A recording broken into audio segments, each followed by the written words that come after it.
Subscribe करें और bell दबाएं ताकि कोई खबर रह न जाए।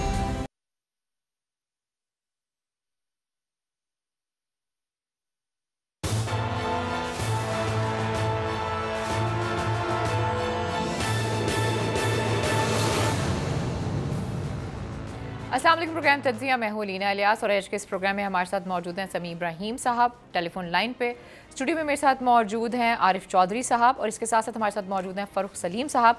आज के इस प्रोग्राम में यकीनी सी बात है हम बात करेंगे पंडोरा पेपर्स के हवाले से। पनामा के बाद पंडोरा पेपर्स, अभी तक की जो इतलात आ रही है और इन्फॉर्मेशन आ रही है वो यही आ रही है कि इमरान खान साहब की सरबराही में एक कमेटी बना दी गई है। बात यह है कि क्या कमेटी बनाना काफ़ी होगी, इसके नताइज क्या होंगे, इम्पैक्ट क्या हो सकते हैं पॉलिटिकल गवर्नमेंट पर। इसके साथ साथ आगे चल के हम बात करेंगे बलूचिस्तान की सिचुएशन के हवाले से। वहाँ पे काफ़ी पॉलिटिकल एक्टिविटीज़ हो रही हैं। जाम कमाल साहब का क्या मुस्तकबिल होगा, कुछ लोग ये कहते हैं कि जाम कमाल साहब जो है वज़ीर आला बलूचिस्तान नहीं रहेंगे। अगर वक्त मिला तो हम एक और टॉपिक जो है जिसको डिस्कस करेंगे वो है तहरीक लब्बैक का। सबसे पहले मैं आऊँगी समी साहब आपकी तरफ। मुझे ये बताइएगा कि इमरान खान साहब की सरबराही में जो है वो कमेटी बना दी गई है, आपको लगता है ये काफ़ी होगा? और बहुत से लोग ये कहते हैं कि भाई हमने पहले कभी सुना नहीं है कि एक वज़ीर आज़म साहब जो हैं वो कमेटी की इस तरीके से सरबराही करें, तो आप क्या देखते हैं इसका हासिल? जी बिल्कुल, अगर कोई बाई पार्टीजन इंस्टीट्यूशन बना दिया जाए इसको, क्योंकि ये बहुत लंबी लिस्ट है।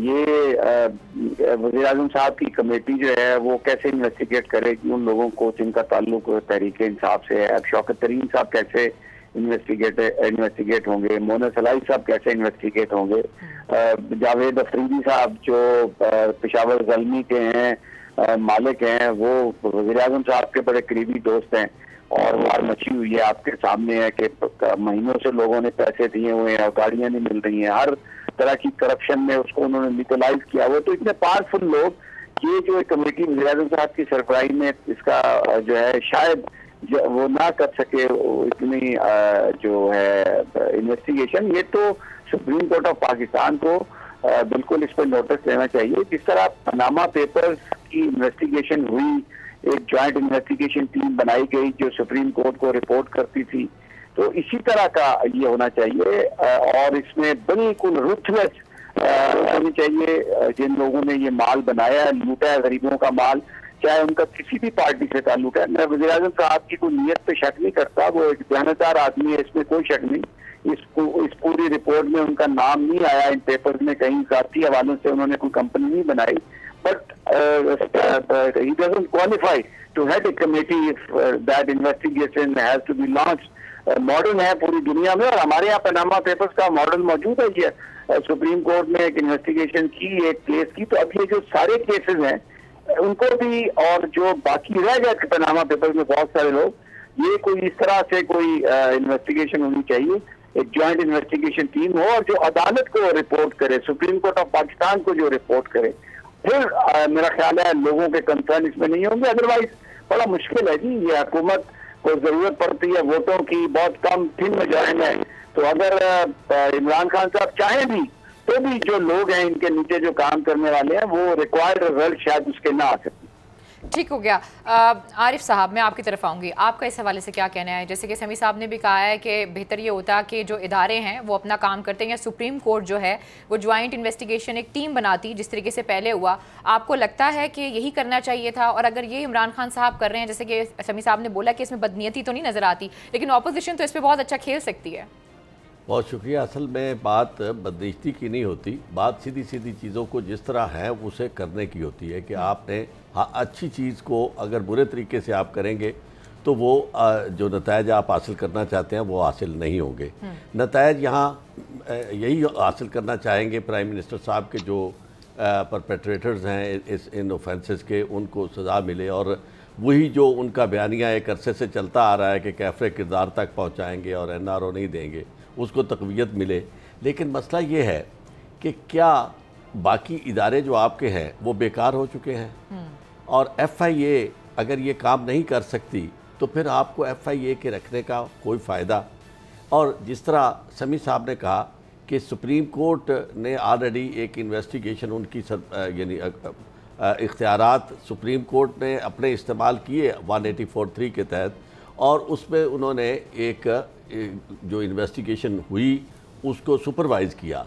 तो अब वो बहुत अच्छी मिसाल मौजूद है और ज़रूरी नहीं है कि सुप्रीम कोर्ट बराह रास्त उसी तरह आर्टिकल 184(3) में पूरी अपनी यानी सुप्रीम कोर्ट बन के बैठे। उसमें से एक दो जजेस जो हैं उनको उनकी सरबराही में एक कमेटी एक जज की सरबराही में सीनियर जज की सरबराही में बनाई जा सकती है और उसमें चूँकि उन्हें हर तरह के बाकी असिस्टेंट चाहिए और वो असिस्टेंट जो है वो फोरेंसिक साइंस वालों की भी चाहिए, इन्वेस्टिगेटर्स भी चाहिए, FIA की भी चाहिए, बाकी सारे इदारे जो हैं वो सारे कोऑर्डिनेट उन्हें वो करें। लेकिन एक चीज़ जो सब दोस्तों से मैं चाहूँगा कि आप भी पूछें और मेरा भी सवाल है कि ये सारा काम जो माजी में भी हमने देखा उसका नतीजा क्या निकला? क्या सुप्रीम कोर्ट ने जब हुक्म दिया कि ये जो लोग हैं उनकी सब की तहकीकात की जाए और सब के ख़िलाफ़ कार्रवाई की जाए, तो मैं तो कम अज़ कम ये नहीं जानता कि आज तक सिवाय एक वो प्राइम मिनिस्टर जो थे जो शायद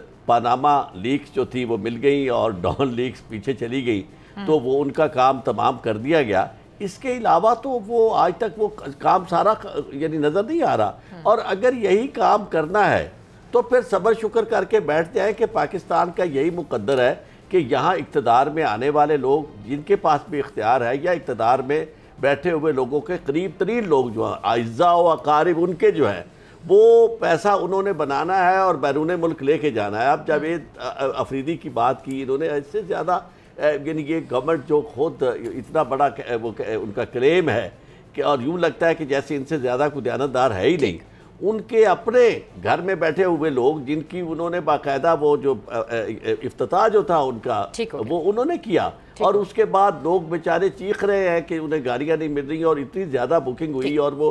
अच्छा, फारूक साहब की तरफ मैं आना चाहूँगी। फारूक साहब आपने सुना, आरिफ साहब को भी आपने सुना, इसके साथ साथ समी साहब को भी आपने सुना। आपको क्या लगता है वज़ीर-ए-आज़म साहब का ये सही फैसला है कि वो कमेटी की सरबराही करें या फिर इदारों पर छोड़ दिया जाए, FIA पे छोड़ दिया जाए, बाकी इदारों पर छोड़ दिया जाए? और सुप्रीम कोर्ट के हवाले से भी समी साहब ने बात की, लेकिन बहुत से लोग इस चीज़ का भी एतराज़ करते हैं कि सुप्रीम कोर्ट में जब आप जाते हैं तो आपको राइट ऑफ अपील जो है वो ख़त्म हो जाता है और ये जो सारा इशू हुआ है इसका हुकूमत पे इम्पैक्ट क्या होगा? देखिए, 3 किस्म के लोग हैं जिनके नाम आए पेंडोरा पेपर्स में। कुछ तो गुजरा है, 3 वफाकी वजीर हैं, एक सूबाई वजीर हैं, कुछ लोग हैं जिन्होंने अतियात दिए थे जो डोनर्स हैं PTI के, और तीसरी कैटेगरी है सियासी इत्तेहादियों की।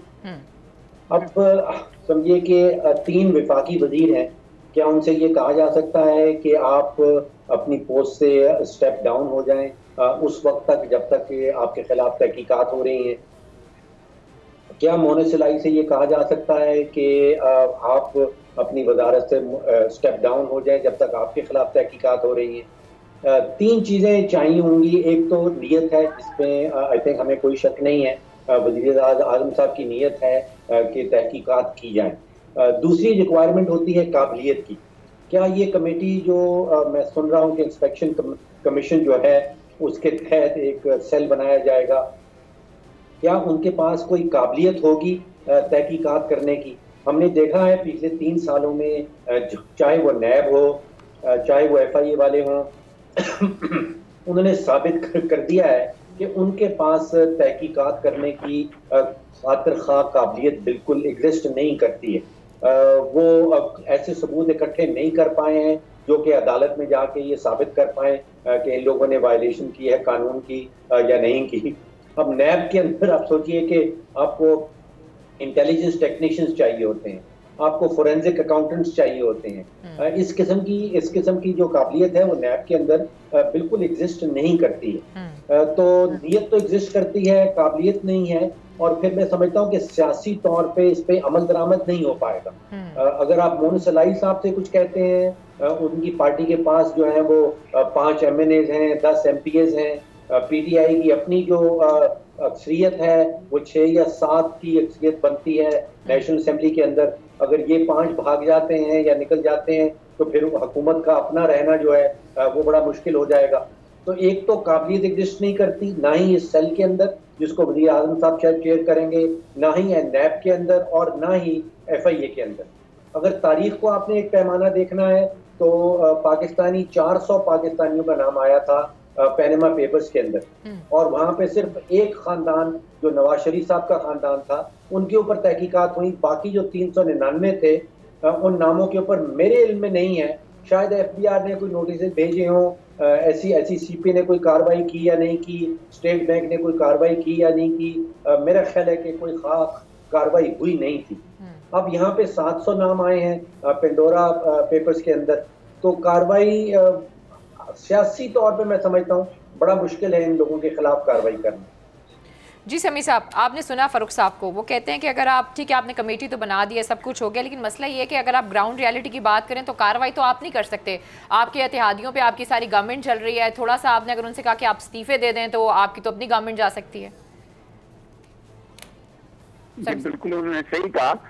और देखिए इसमें बड़े बड़े टॉप के बिजनेसमैन हैं जो ये तमाम इन पार्टीज को फंडिंग करते हैं, कंट्रोल करते हैं पीछे जाके। फिर उसके बाद इसमें कुछ मिलिट्री के लोग हैं और अभी तक आपने देखा कि जो पहले रिटायर्ड लोग थे उनको रीइंस्टेट करके फौज ने कहा जी हम खुद कोर्ट मार्शल करेंगे। वो तो किसी को इजाजत नहीं देंगे कि कोई उनके बंदों को इस तरह से एहतसाब में ले गया। फिर जो पॉलिटिशियंस हैं वो इतना, इमरान खान साहब की नीयत अपनी जगह पे ठीक होगी, इतना एक थिन मेजॉरिटी है कि वो कौन उसमें, अब आप अगर मोहम्मद सिलाई साहब को इन्वेस्टिगेट करते हैं और उनके खिलाफ कुछ करते हैं तो वो 4-5 लोग अलग हो गए, 7 MKM अलग हो गए, तो कहाँ वफाक की हुकूमत गई। तो ये जो पेंडोरा पेपर्स हैं, अगर इनकी एक, अगर आप हुकूमत अगर इनको इन्वेस्टिगेट करने की कोशिश करेगी तो उनके अपने जो साथी हैं वो उनसे अलग हो जाएंगे और ये खुद हुकूमत चली जाएगी। वो करप्शन के लोग तो वैसे खड़े रहेंगे। खान की हुकूमत सफाई करने के चक्कर में ये हुकूमत जो है ये गिर जाएगी, क्योंकि खान साहब के पास इतनी सपोर्ट है ही नहीं।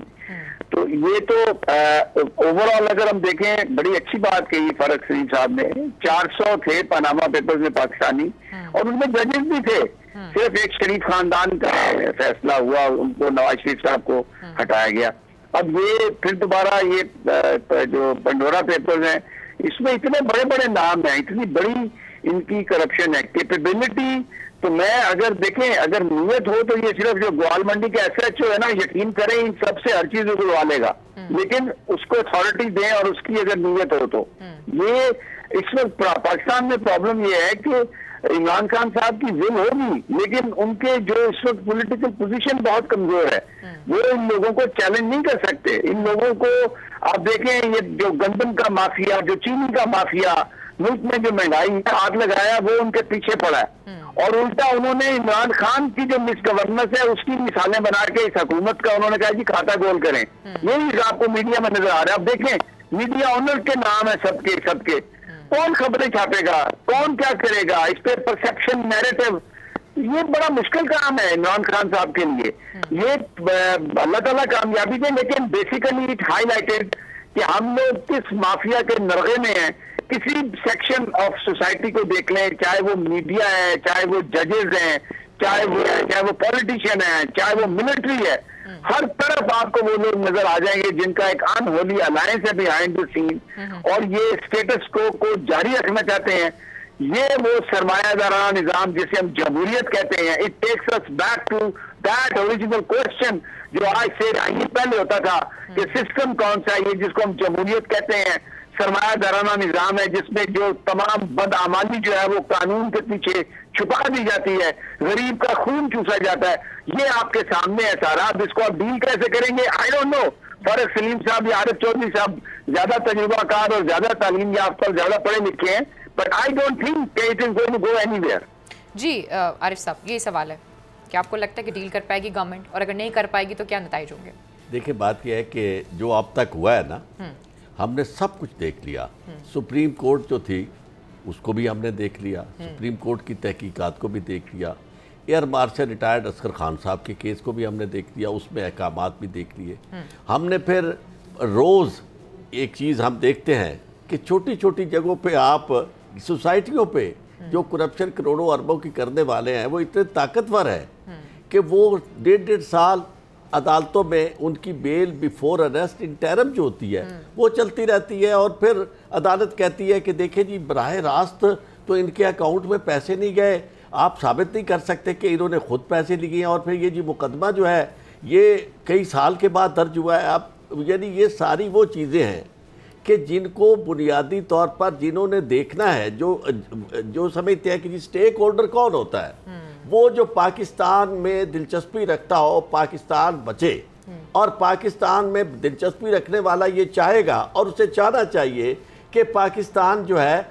इसमें से करप्शन का नासूर ख़त्म हो। जितना पैसा यहाँ कमाया जाता है, जितनी मेहनत होती है, आम आदमी करता है, वो उसके पल्ले कुछ नहीं पड़ रहा। सारे का सारा पैसा करप्शन के ज़रिए इस मुल्क से बाहर जा रहा। और जितनी अब कारोबार जो आपको नज़र आ रहा है, सियासतदानों के बेटे जो है वो बैठ के कहते हैं कि जनाब कोई काम उनका ऑस्टेंसिबली आपको नज़र नहीं आ रहा कि वो क्या करते हैं, लेकिन उनके कारोबार जो हैं वो ऐसे कारोबार हैं कि जिनमें दिन दुगनी रात चौगनी तरक्की हो रही है, पैसा बढ़ रहा है। और फिर ये आपके इदारे, मैं आपको एक कर्ज करूँ, इतने बेबस है हर सतह पे कि आपको कहीं उनकी रिट नजर नहीं आती।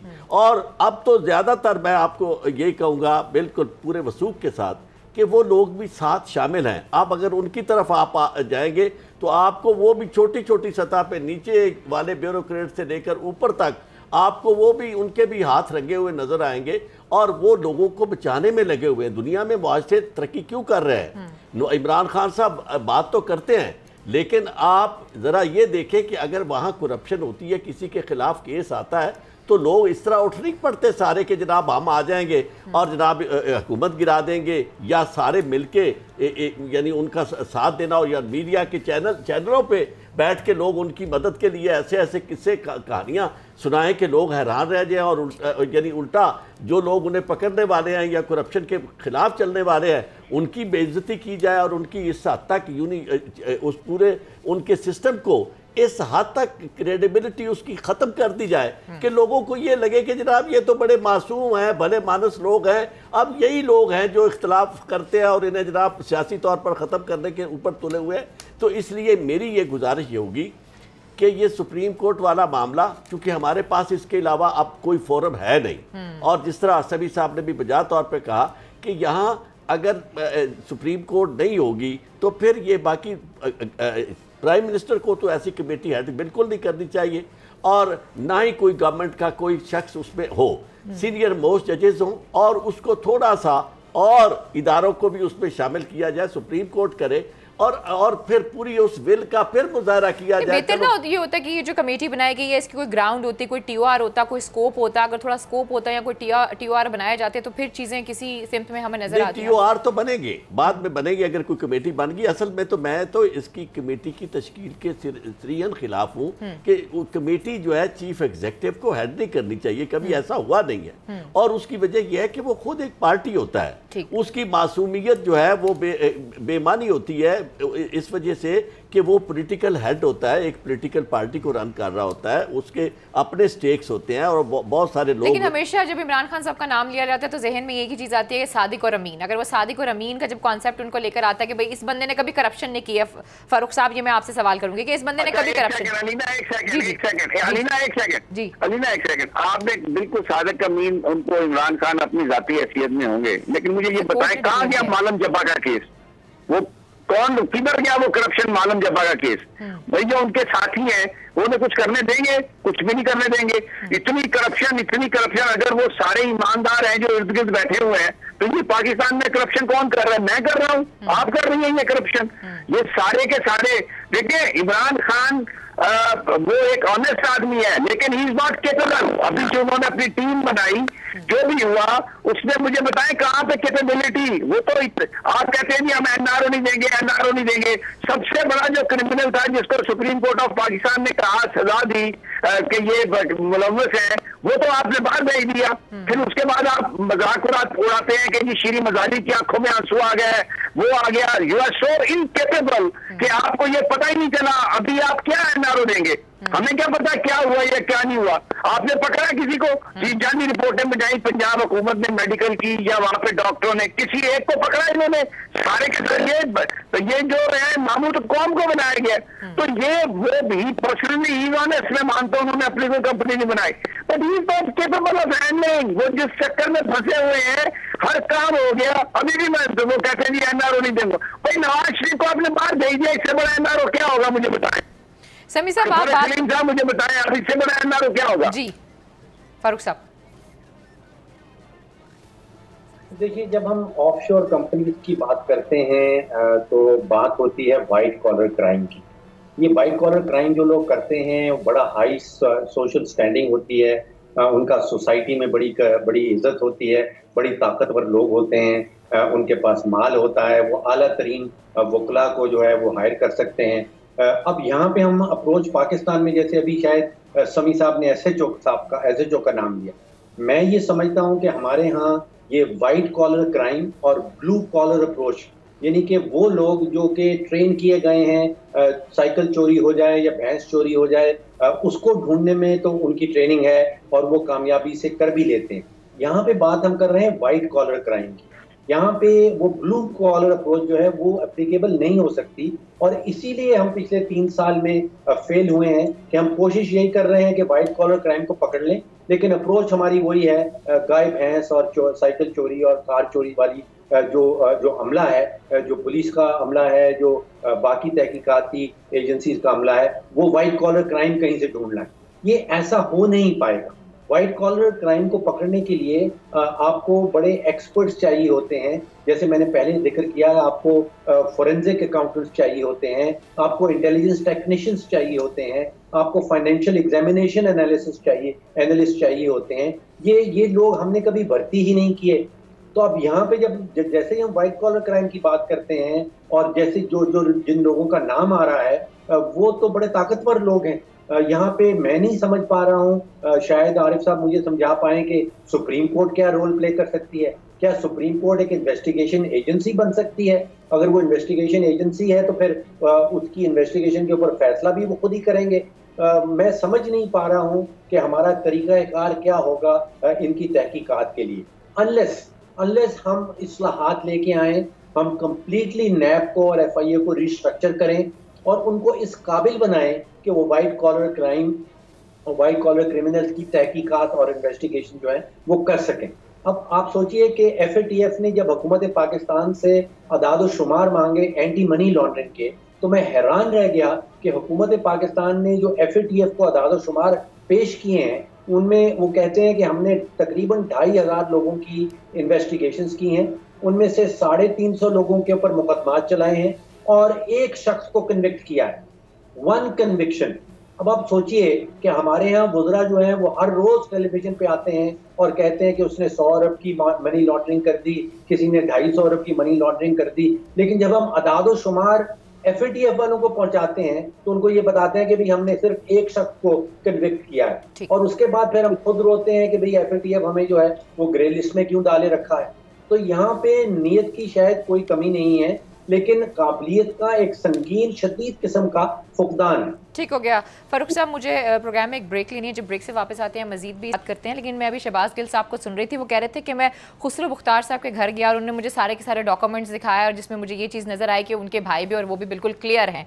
अब इस तरह की जब आके स्टेटमेंट्स दी जाएंगी तो डेफिनेटली सी बात है, जो आपके इदारे हैं, चाहे FIA हो, जितने भी इन्वेस्टिगेशन के आपके इदारे हैं, आप कहना ये चाह रहे हैं कि भाई हमने अपनी तरह इन्वेस्टिगेशन कर ली है, अब मजीद इन्वेस्टिगेशन करने की जरूरत नहीं है। खैर जी, प्रोग्राम में वक्त एक छोटी सी ब्रेक का, जब ब्रेक से वापस आते हैं मजीद भी बात करते हैं। Stay with us.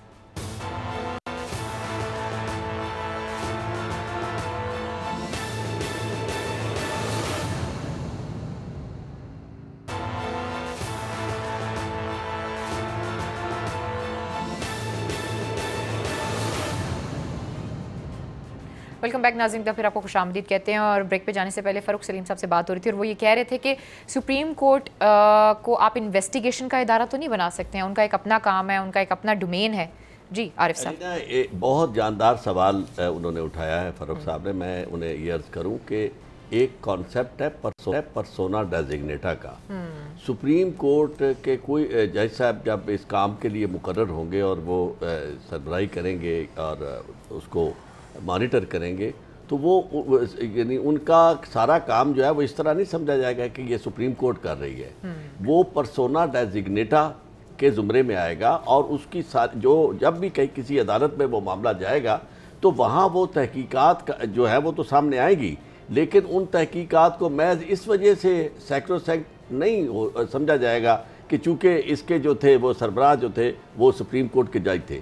मकसद यानी हमारा कहने का ये था कि सुप्रीम कोर्ट के अलावा अब हमारे पास कोई ऐसा इदारा नहीं है। वहाँ भी मामला तो जैसे चल रहे हैं सबको पता है, लेकिन फिर आप कहाँ जाएं तो जाएं कहाँ? यहाँ तो कोई ऐसा शख्स भी नहीं है कि जिसे लोग ये कह लेकिन आप अपने इदारों को बाइख्तियार बनाए ना, एफआई को बाइख्तियार बनाए, बाकी सारे इदारों को बाइख्तियार बनाए। ये था कि सुप्रीम कोर्ट कम अज कम ये है कि जब बात करें वहाँ होगी और सुप्रीम कोर्ट कोई ऐसी कमेटी बनाएगी या इसके लिए बाकायदा इसे मॉनिटर करेगी, तो उससे उसे एक तहफ़्फ़ुज़ कम अज़ कम, यानी अपोजिशन की जो बात है, या अपोजिशन वो जो इसमें तो सारे ही अपोजिशन होंगे जो लोग इसमें आ रहे हैं, वो कहेंगे कि जनाब ये ऐसा ठीक नहीं हो रहा। तो दूसरी बात हो रही थी यहाँ काम की कि जी इमरान खान साहब जो हैं वो बहुत नेक हैं, बड़े ईमानदार हैं। मुझे एक बात नहीं समझ आई कि क्या मैं नेक होना और पारसा होना ये इस बात की दलील है कि आप किसी शख्स को कोई भी काम दे दे जब उसे उस काम का तजुर्बा नहीं है? यानी ये जो तजुर्बे की बात है ना, ये जो आपको अक्सर आपने सुना होगा, इमरान खान से कोई सवाल करे, एक तो उनकी तकरीर हुई है जो कई सालों से जारी है, वो अपोजिशन में भी वही तकरीर थी, और आज अब वहाँ उस वक्त ये कह नहीं सकते थे, अब वो आखिरी जुमला ये कहते हैं, बल्कि पहला भी उनका ये होता है कि हम एनआरओ नहीं देंगे। और दूसरी बात ये है कि दुनिया के उन महज़ब मुल्कों में जिसे जमहूरियत, जहाँ ये सरमायादाराना यानी महज़ब यानी जो जुल्म होता है वहाँ लोगों, और महज़ब यानी इस्तमारियत होती है महज़ब अंदाज से, वहाँ कम अज़ कम ये है कि लोगों का तजुर्बा पूरा, यानी आज आपको जो बाइडन नज़र आ रहा है तो उसने सेनेटर के तौर पर सारी ज़िंदगी गुजार दी, फिर वाइस प्रेसिडेंट बना और फिर प्रेसिडेंट बना। इसी तरह कोई भी शख्स जब आगे इक़्तिदार की तरफ आता है तो उसका तजुर्बा उस फील्ड में, सियासत के फील्ड में, जहां उसके अंदर तहम्मुल, बुर्दबारी, मामला फहमी, लोगों से डील करना, ये सारी उसकी तरबियत का हिस्सा होता है, इख्तलाफ राय को बर्दाश्त करना। अब आपने एक क्रिकेटर को जब प्राइम मिनिस्टर बना दिया है तो उसके अंदर ना हौसला है ना वो किसी की बात को, वो जो बात, चूंकि क्रिकेटर जो होता है वो प्लेयर, वो ही वाज ए हीरो, तो हीरो जो होता है वो सिर्फ अपनी तारीफ और तौसीफ सुनता है और उसका दूसरे लोगों को वो अपना दुश्मन समझता है। अब वो जो माइंड सेट है उसका नतीजा ये हुआ कि पाकिस्तान में पोलराइजेशन जो पहले ही बहुत शदीद थी, अब वो इस सतह पे पहुंच गई है कि अपोजिशन और गवर्नमेंट जो है दोनों एक दूसरे के साथ इस तरह है कि दो मुतजाद मुल्कों के रहने वाले हैं, दुश्मन मुल्कों के रहने वाले हैं, और मजहब भी उनके मुख्तलिफ है, कौमें भी उनकी, तो एक जमात है, उसका एक दूसरे के साथ हाथ नहीं मिलाना किसी भी कौमी मसले पर किसी तरह का कोई ऐसा इत्तेफाक राय कायम करने के लिए किससे जाकर अगर आप बात करें, क्योंकि ये तो प्राइम मिनिस्टर ही होता है जो, लेकिन वो तो कहते हैं ऑपोजिशन सारी करप्ट है, इसलिए उनसे क्या बात करेंगे, उनके ऊपर तो खुद केसेस हैं। This is what he said all the time. नहीं, अपोजिशन करप्ट हो इसका मतलब ये है कि जो इख्तियार उनका है, इलेक्टेड वो नुमाइंदे हैं, वो उन्हें इख्तियार लोगों ने दिया है, इलेक्ट करके उन्हें अपोजिशन में भेजा है, आपको इख्तियार में भेजा है। इससे सरफे नजर कि आपका क्या क्लेम है, आप बहुत दयानतदारी का क्लेम करते हैं, उन्हें आप बददयानत कहते हैं, लेकिन हमें जो सिस्टम दिया गया है उसमें उनका अपना रोल है जो आप उनसे नहीं ले सकते, और जो आपका रोल है वो आपसे वो नहीं ले सकते। लेकिन जब आप इस तरह का चीफ एग्जीक्यूटिव होते हुए इस तरह का मुजाहरा करेंगे, इस तरह गुफ्तगू करेंगे, तो वो इनटॉलरेंस की सियासत जो है और ये तर्ज अमल जो है पूरी कौम के अंदर जुबान पे गाली होगी और एक दूसरे के साथ दिंगा बुश्ती होगी। कोई रोल मॉडल हमें मिल नहीं रहा, और रोल मॉडल प्राइम मिनिस्टर को बनना चाहिए था। जी समी साहब, क्या कहते हैं आप इस पे? देखिए, वज़ीर-ए-आज़म साहब ने जो ये कहा है ना कमेटी का सरबराह मैं बनूंगा, उन्होंने खुद अपनी पूरी हुकूमत पे नो कॉन्फिडेंस कर दिया। यानी उन्होंने इस बात को तस्लीम कर लिया कि ना FIA में इस्तेताअत है, ना किसी और एजेंसी में इस्तेताअत है कि जो इस मामले की तहकीकात करे। तो अच्छा, अब उनको हुकूमत में आए भी 3 साल से ज्यादा हो गए। अगर आप 3 साल में किसी एक इन्वेस्टिगेटिंग इदारे की इस्लाह नहीं कर सके, ये बड़ा एक कहा जाता है कि नवाज शरीफ साहब और दूसरे लोग इलाज कराने के लिए बाहर जाते हैं, 2-2, 3-3 दफा वज़ीर-ए-आज़म बने और अब बिल ना बना सके जिसमें इलाज करवा सकते थे, तो कौम को क्या देना है? तो एक बड़ा सवाल जो आज इमरान खान साहब ने, जिसने भी उनको ये मशवरा दिया और जिसने भी उनसे कहा कि जी आप कमेटी के हेड बन जाएं, इन्वेस्टिगेशन ये जो होगी, उन्होंने अपनी पूरी हुकूमत पे नो कॉन्फिडेंस, यानी 22 करोड़ लोग जो मौजूद हैं इस मुल्क में, जो कोई पुलिस में मौजूद है, कोई FIA में मौजूद है, जो भी इन्वेस्टिगेटिंग इदारे हैं, उन्होंने ये कहा कि 3 साल से ज्यादा मेरी हुकूमत हो गई आए हुए, लेकिन मुझे किसी पर कोई एतमाद नहीं, ये कोई भी कौम को इस हवाले से वो तरजीह नहीं दे सकता।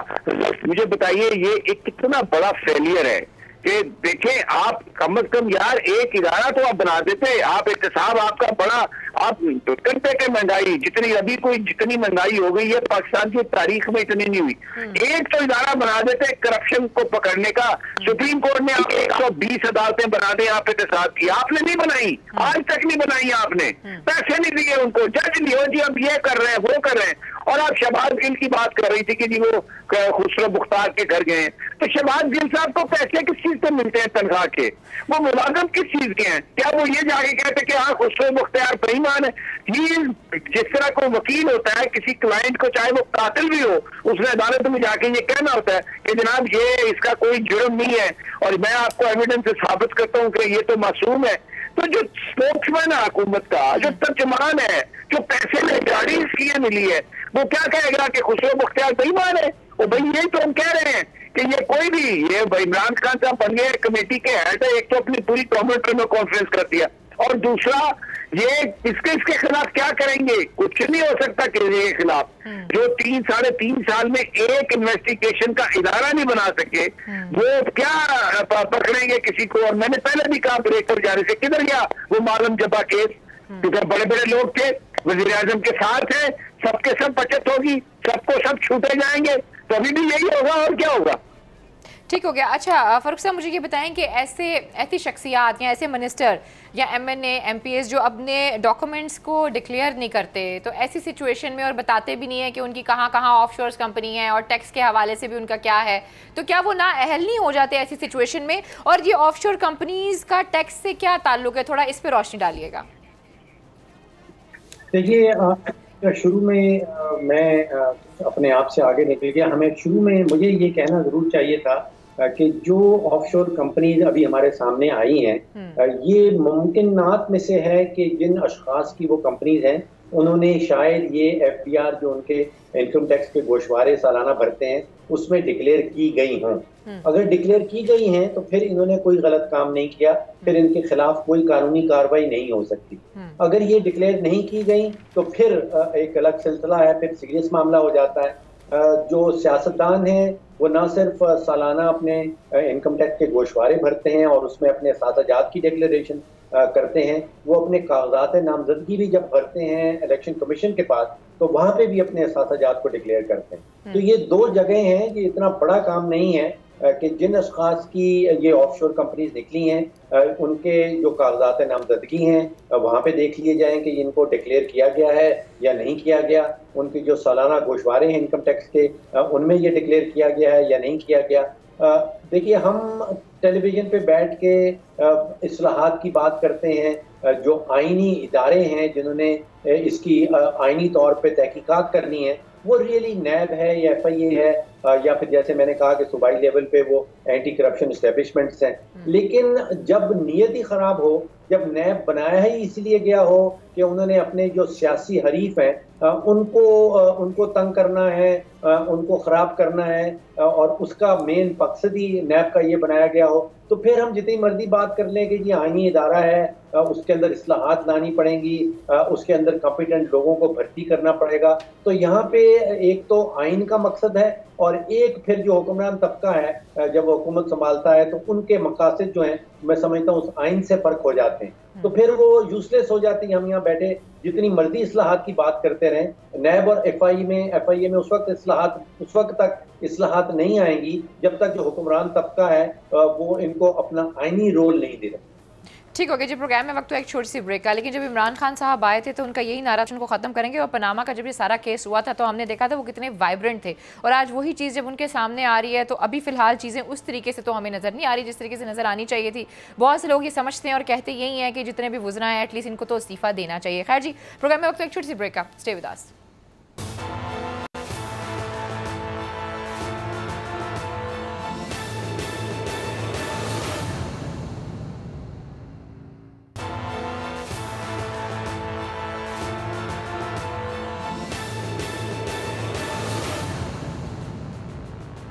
वेलकम बैक नाज़रीन, फिर आपको खुशामदीद कहते हैं। अपनी अगली स्टोरी पर जाने से पहले मैं एक सवाल करना चाहूँगी आरिफ साहब आपसे।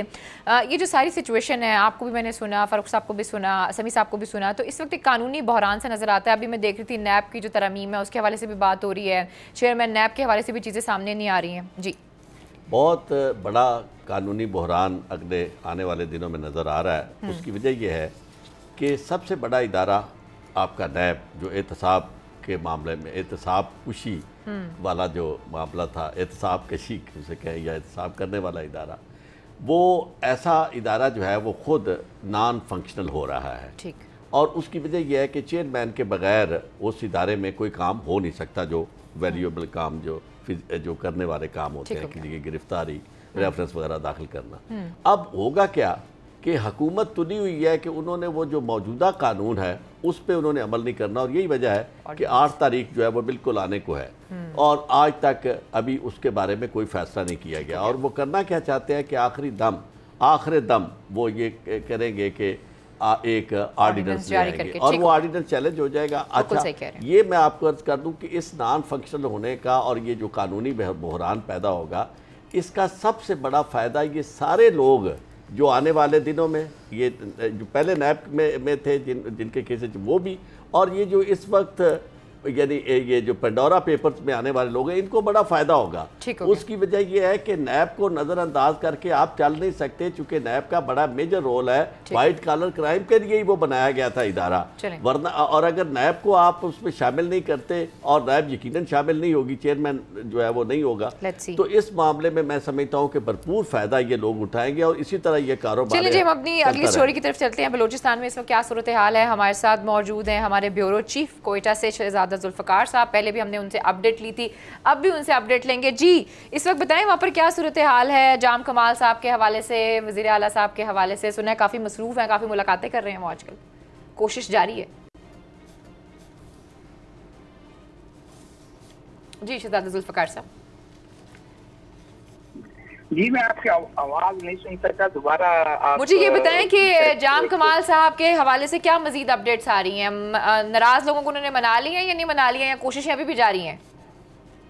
देखिए, कोशिशें अभी तक तो वो सबसे कर चुके हैं, मुलाकात एक आध कोई रह गया, और अभी मुझे शाम को आपके प्रोग्राम से पहले ही कि जो लोग मिलना नहीं चाहते थे उन्होंने भी कोई अपनी शराइत रखी है कि आप अपने इत्यादियों के और अपने दूसरे लोगों के साथ 10-12 के साथ आ रहे हैं तो मुझे अकेला टाइम दे दें। तो उन्होंने कहा चलो आपको अकेला ही टाइम दे देंगे और आपसे मुलाकात। तो अभी तक तो जारी है उनकी मुलाकात, और जबकि स्पीकर बलूचिस्तान असम्बली मीर कुद्दूस बिजंजो साहब को जो है चेयरमैन सेनेट सादिक संजरानी में आए हैं, और बताया ये गया है कि कोई फ्लाइट नहीं थी, वो डायरेक्ट कराची जाना चाहते थे लेकिन इस्लामाबाद चले गए। लेकिन हम समझते हैं कि इस्लामाबाद में कुछ इस्लामाबाद के लोगों से शायद मुलाकात करने गए हैं और शायद इसका हल निकालना चाहते हैं कि आप ही लीडर और कप्तान थे, सबको आपने जमा किया और काफी अरसे से आप इख्तिलाफ कर रहे थे, तो आप इस चीज को थोड़ा सारा, हमें जिस तरह लगता है शायद मेरे ख्याल कोई रास्ता निकालना चाहते हैं कि इसको थोड़ा सारा आगे इसको वो चलाया जाए। जी समी साहब, आपने सुना है शहजादा जुल्फ़िकार साहब को, और बलोचिस्तान की जो सिचुएशन है वो आपके सामने है, आप क्या कमेंट करना चाहेंगे इस पर? ये शहजादा साहब, ये इस्लामाबाद में जो मुलाकातें आप बता रहे हैं, ये फिर ये कौन से लोग होंगे? क्या वो जो इनविजिबल फोर्सेस होती हैं उनसे मुलाकात होगी? तो फिर सियासत में अमलदारी सियासतदानों की तो नहीं है, फिर ये सियासतदान खुद तो अपने मसाइल हल नहीं कर सकते। ये तो फिर बार बार जो है ताकत के जो सरचश्मे हैं उनकी जानिब ये रुजू करते हैं, तो ये तो जमहूरियत के लिए कोई ज्यादा अच्छी बात नहीं है। व्हाट डू यू से? सर देखिए, बात यह है कि हम ये जानते भी हैं कि मतलब इस्लामाबाद के जो कुछ हल्के हैं, जाहिर है उनको उनकी इन्वॉल्वमेंट तो है, उन्होंने ही इनको बनाया, इस हुकूमत को बनाया, बाप पार्टी बनाई विद शायद गुड इंटेंशन कि मारामारी काफी सूबे में रही है, इतने अरसे रही है, 15-20 सालों से करप्शन का बहुत वो गवर्नेंस का बड़ा इशू रहा है। तो बेहतर यह है कि हम खुद से इस सीएम को बुलाएं जिसके बारे में जाना जाता था कि वो गवर्नेंस को बेहतर बनाएंगे, करप्शन को खत्म करेंगे, एजुकेशन के लिए आम आदमी को तवज्जो दी जाएगी, क्योंकि आम आदमी को ये महसूस किया जा रहा था कि आम आदमी को तवज्जो नहीं दी गई, उसकी वजह से वो इधर उधर नारों में आकर पाद पर चढ़ गया, बंदूक उठा ली, ये वो कर दिया। तो ये एक चल रहा था। और शायद ये जितने मुखालिफिन हैं इनमें से कोई अब तक टीवी पर आकर किसी ने ये नहीं कहा कि 3 साल में कुछ हुई है एजुकेशन सेक्टर में या हेल्थ सेक्टर में या स्पोर्ट्स पे या आपके इस पे टेक पे, या आप देखें इमरान खान साहब प्राइम मिनिस्टर खुद गए जाकर उन्होंने उनकी तारीफ भी। रिकॉर्ड पैसे जो है उन्होंने जो है इस PSDP में रखे हैं साउदर्न बलूचिस्तान के लिए, जो 572 अरब रुपए हैं। जी समीर साहब, नहीं, सवाल ये कह रहा है कि ये जो लोग खिलाफ हैं, क्या ये इसलिए खिलाफ हैं कि उनको कोई नंबर बांट में हिस्सा नहीं मिला, करप्शन करना चाहते हैं, या अवामी सतह पर कोई तरक्याती काम नहीं हुए और अब मेंबरान जो है वो ये थ्रेटन फील करते हैं कि भाई हम तो इलेक्शन हार जाएंगे? असल इशू क्या है? जाती ये लड़ाई है लोगों की या ये कोई इज्तिमाई मफाद के लिए? सर असल इशू तो ये है ना, वो ये चाहते हैं कि हम जब भी जाएं सीएम मीटिंग।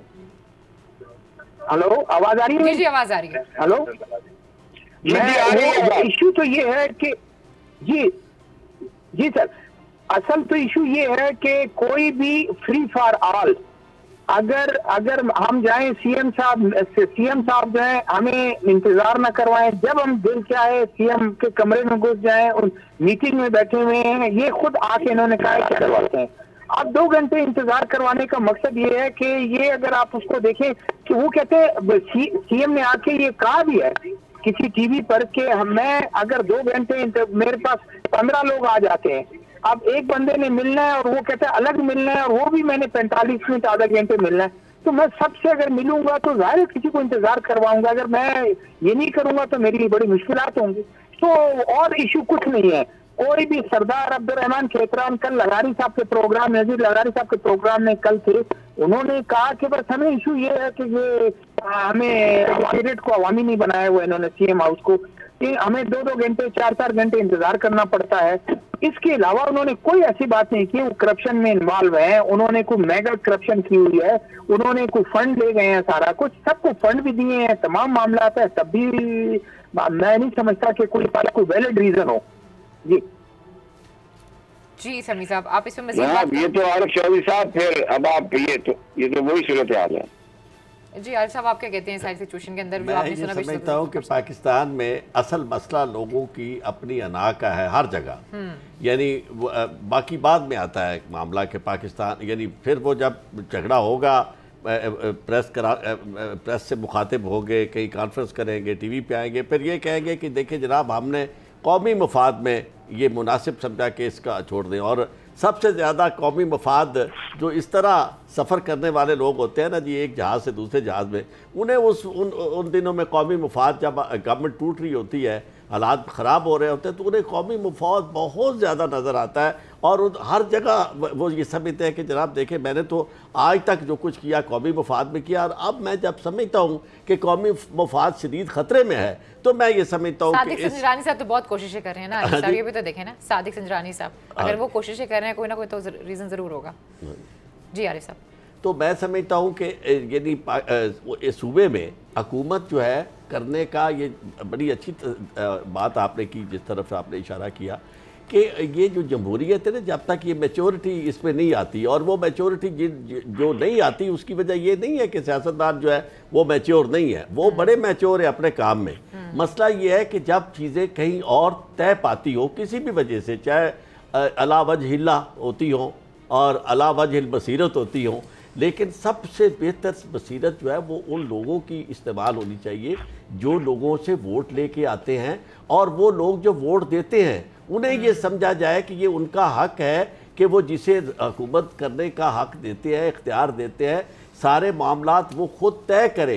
तो उससे आपके कोई शख्स इस तरह शाकी नज़र नहीं आएगा। शाकी वही है जब वो पिक एंड चूज देखते हैं कि जनाब देखिए हम भी लोगों से वोट लेके आए हैं, कुछ लोगों को उठा दिया गया है, कुछ लोगों को नीचे बिठा दिया गया है, तो ऐसी सूरत हाल में जमहूरियत से लोगों का एतमाद भी उठता है। और मैं ये समझता हूँ कि अब वक्त आ गया है कि वो इदारे भी समझे कि पूरी दुनिया में अगर ये मौका लोगों को मिल रहा है, और आपके साबिक प्राइम मिनिस्टर और बाकी यहाँ से आने वाले लोग जो बहरावर हुए, जिन्होंने सारे फायदे उठाए वो ठीक है, बाहर जाके बात कर रहे हैं, तो अब हमें अपनी जो सारी स्ट्रेटेजी बहुत है बहुत उसे शुक्रिया आरिफ साहब बदलना आपका भी, समी साहब आपका भी और शहजाद साहब आपका भी। बात सिर्फ ये है कि हाल में वो एक एक घंटा सबको दे देते तो आज ये हालात ना होते, लेकिन कहने वाले कहते हैं कि वजह कुछ और है और जी का जाना ठहर गया। आज के प्रोग्राम से मुझे इजाज़त दीजिए, अपना बहुत ख्याल रखिए, अल्लाह ने के मान।